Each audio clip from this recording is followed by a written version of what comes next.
Welcome to LawPath's legal education videos. My name is Damon Murdoch and I've been a lawyer in Australia for over 10 years. Today we're talking about shareholders agreements. And what are they? A shareholders agreement has a lot of clauses. If you've ever looked at one of these, they're normally around 49 to 60 pages long. But people don't read them and people don't necessarily know what's actually in them. They just know, I need a shareholders agreement, so I'll just get one and then we'll sign it. But what's important is to actually read it, probably start to finish, and maybe to even get some advice on it. But let's look at the main clauses of what a shareholders agreement says and normally the variables that are contained within it. First of all, when you look at a shareholders agreement, it talks about who has the right to appoint a director. And sometimes it says a shareholder holding more than 10% shares in the company has a right to appoint a director. Or maybe it says 25%, whatever it is. It's the foundation of the creation of who the directors of that company are going to be. So it's the appointment of the directors. That is the board of directors. So for those who don't necessarily know what a board is, it's the directors combined as one. So if you have more than one director and you have two, then you have a board of directors. So a shareholder agreement sets out who has the right to appoint a director to the company. That is your legal representative of the company. The next one, it goes into how to remove a director. And if you watch our video on founders' rights, you'll see that if you have founders' rights in the shareholders agreement, then a founder director cannot be removed without the founder's approval. But otherwise, if you don't have those founders' rights, then there is a situation where you can have the directors removed, and it outlines the steps involved to remove a director. The next thing it looks at is control and powers. What powers does a director have, and what can a director do without getting approval from the shareholders? It also looks at what powers do the shareholders have, and what decisions do the board need to go to get the shareholders to approve certain things. So it starts setting out the governance of the company. And so you then have different kinds. You might have a unanimous decision by the board on certain decisions.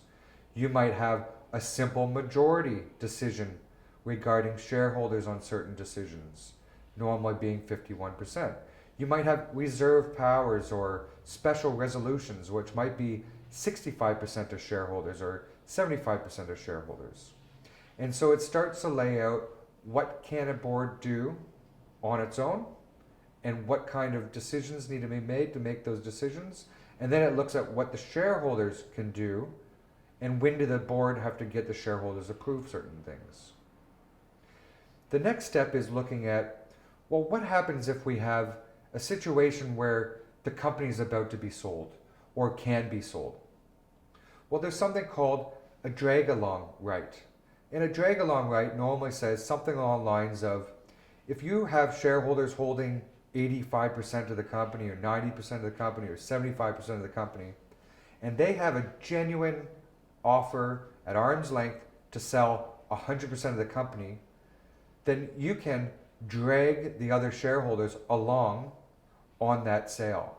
You can force them to sell their shares together with you so 100% of the business can be sold. This is a really important clause because normally there are situations where you have a really great offer, but there's certain shareholders that just don't want to agree to it. You need that control and you need that power to be able to force 100% of that business to sell.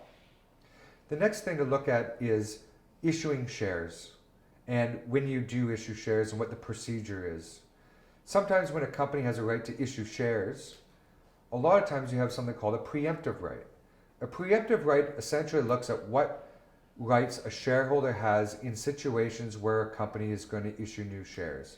It normally goes along something like this. It says, if the company is going to issue new shares, that company must first offer those shares to all existing shareholders and give them an opportunity to buy those shares. And if they don't want to take that offer, then you can go to a third party to sell those shares. So this is, again, important for shareholders and to protect the shareholders from bringing in people that you might not know, or giving a current shareholder the opportunity to tip in some more money because they believe in the company. So that's another thing that most shareholders agreements have. From my view, the most important clause in all shareholders agreements is the dispute resolution clause. The reason is that without a shareholders agreement, when you have a dispute between shareholders, you might end up having to go to the Supreme Court and seeking the powers of the court to interpret what the Corporations Act says. It can be a very costly, timely exercise. But when you have a dispute resolution clause, it forces the shareholders to a table. It normally goes along something like this. If either party has a dispute or has an issue with the other, they write to the other side and say, this is the problem I have with the current situation. It then makes them respond and say, I either agree or disagree, and this is how I want to resolve it. And if the parties still can't resolve it, then there's normally a forced mediation. And that is, you are forced to a table, normally present in a room, to sit down and negotiate and try to reach an agreement. Mediations are very successful a lot of times. They're able to get the parties to reach an agreement without having to spend money on lawyers and court, and it's a quick resolution a lot of times. So it's so imperative to have a shareholders agreement because that dispute resolution clause is so important. And then it says if the parties cannot resolve their dispute by way of a mediation, then they can go to court. So if you want to know more about shareholders agreement, make sure you subscribe to our YouTube channel or visit LawPath's website, www.lawpath.com.au. Thanks for watching this video, and if you have any more questions, feel free to contact us. See you next time.